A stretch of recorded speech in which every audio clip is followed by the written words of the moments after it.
welcome back. Happy Saturday morning to you. All right, it just got a little easier to swap out your cell phone provider. A new bill is making it legal to unlock a phone without permission from your wireless provider. President Obama says he will sign this bill.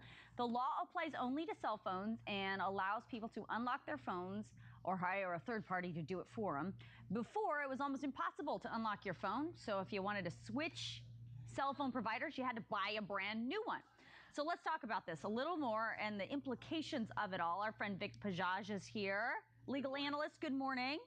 Okay, so we were just talking that though in theory this is a good idea, in practice not as much. Right. I mean, with the fruition of this, the real basis of the legislation, the Library of Congress saying that it was copyright infringement for your cell phone to be used with another carrier without the initial carrier's permission, really that's a result of some very effective and high-priced lobbying forces. So we could differ on whether that's the correct outcome or not.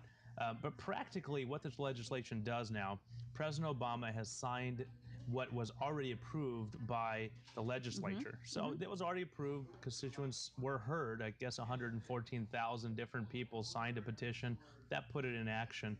This was actually in action about a year ago through Congress. But what's the practical effect, as you correctly bring up?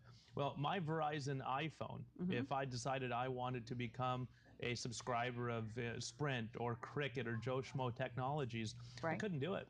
Really? Because my iPhone has CDMA technology because that's what Verizon uses through their infrastructure. So the actual guts, the nuts and bolts of each phone may not be compatible with other carriers. So the practical effect may not be much for the consumer immediately. It may not be what this legislation is intending, which is that people wouldn't have to buy a brand new phone when they move to another carrier. Well, since you're asking me, and since my opinion may be acceptable here, I'll tell you, legislature is doing just what they should have not done before.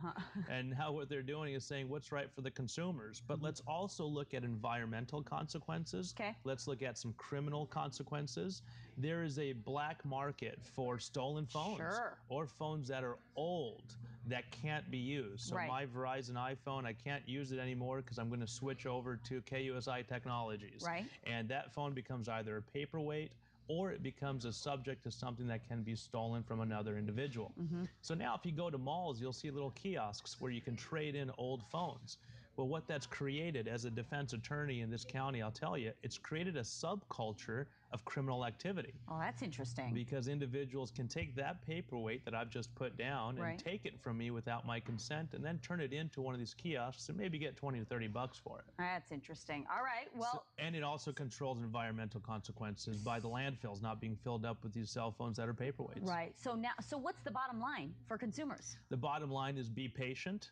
I believe that the carriers are going to unilaterally and amicably agree to start metamorphosizing the guts of their devices so that they can be used by all carriers. So be patient. In the end, consumers will win. We should never have lost to begin with, but we're going to get that back soon. All right, Vic, thank you so much. My pleasure. All right. The gates are now